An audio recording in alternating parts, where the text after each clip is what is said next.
పొలానికి నీళ్లు బంద్ పెడితే ఏమైతుంది? 4 రోజుల పంట మొత్తం ఎండిపోతుంది. బండి టైర్ల గాలి తీసినామనుకో ముంగటికి పోతుందా? పలానా దుక్నం వస్తువులు కొనొద్దని గిరిగీసుకుంటే దందా లేకుంటే ఏమైతుంది? ఊరికి రాస్తా బంద్ పెడితే ఎట్లా పోతారు? ఇంటికి పిల్లర్లు గూలగొట్టినామనుకో బంగ్లా నిలబడుతుందా? అంటే కొన్ని మాటల డైరెక్ట్ కొట్లాడాల్సిన పనిలే. జరంత ఈకమతి వేస్తే చాలు దుష్మన్కు చెమటలు పట్టియొచ్చు.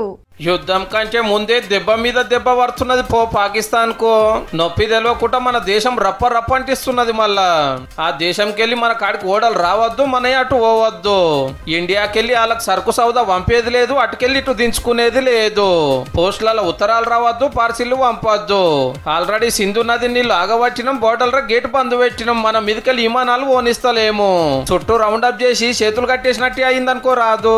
ప్రధానమంత్రి మోడీ సారు మళ్ళొక పారి వార్నింగ్ ఇచ్చిండు. 11 ఉగ్రవాదిని పట్టుకుంటాము, ఊహించని శిక్షలు వేస్తాము, వాళ్ళకి సపోర్ట్ చేసిన వాళ్ళని కూడా ఇడిచిపెట్టాము అనుకొచ్చిండు.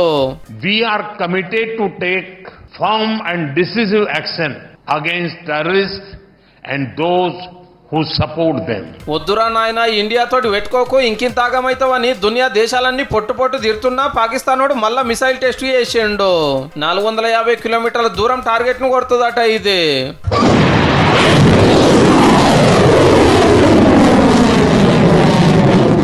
మనోళ్ళే మూకుటలేరు. ముందే యుద్ధ విమానాలు, ట్యాంకర్లు, క్షిపణిలు, ఓడలు అన్ని రెడీ చేసి తయారుగా ఉన్నారు. సెంటర్ గవర్నమెంట్ ఫుల్ పర్మిషన్ ఇచ్చింది ఆర్మీకి. మంచి ముహూర్తం పెట్టి మన తడాక ఏందో చూపించుడేనట. మొన్ననే చూపించినాం మన బలగం ఎంతుందో. మన దాంట్లో సగంలో సగం కూడా లేదు వాళ్ళకు. ఆర్మీ కోసం నిరుడు 7,30,000 కోట్ల రూపాయలు ఖర్చు పెట్టినామంటే ఎన్ని అతాలు ఉన్నాయో చూడండి. ఎప్పుడు ఏ విధంగా ఎక్కడ అండ్ టార్గెట్ ఏంటి చూజ్ చేసుకుంటారు. ఆప్షన్స్ చాలా ఉంటాయి, టార్గెట్లు చాలా ఉన్నాయి. ఇక కర్ణాటక మంత్రి జమీర్ అహ్మద్ ఖాన్ పాకిస్తాన్ పోయి యుద్ధం చేస్తానికి నేను రెడీ అంటున్నాడు. ನಮಗೂ ಪಾಕಿಸ್ತಾನಿಗೆ ಯಾವ ಸಂಬಂಧನೂ ಇಲ್ಲ. ಯುದ್ಧ ಮಾಡಬೇಕಂದ್ರೆ ರೆಡಿ. ಅದಕ್ಕೆ ನನಗೆ ಅದೇ ಮಂತ್ರಿಯಾಗಿ ನಾನು ಕಳಿಸ್ತಾರಂದ್ರೆ ಹೇಳಿ ನಾನು ಹೋಗಲು ಸಿದ್ಧ.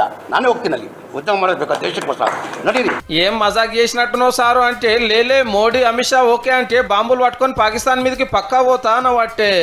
ನಾನು ಜೋಶಲ್ಲಿ ಹೇಳ್ತಾ ಇಲ್ಲ. ಈ ದೇಶಕ್ಕೋಸ್ಕರ ನನ್ನ ಗತಿ ಇದ್ರೆ ಸುಸೈಡ್ ಬ್ಯಾಂಕ್ ನರೇಂದ್ರ ಮೋದಿ ಅವರು ಅಮಿತ್ ಶಾ ಕೊಳ್ಳಿ. ಅಲ್ಲ ಮೇಲೆ ಆಣೆ, ದೇವ್ರ ಮೇಲೆ ಆಣೆ ಕಟ್ಕೊಂಡು ನಾನು ಪಾಕಿಸ್ತಾನ ಹೋಗ್ತೀನಿ.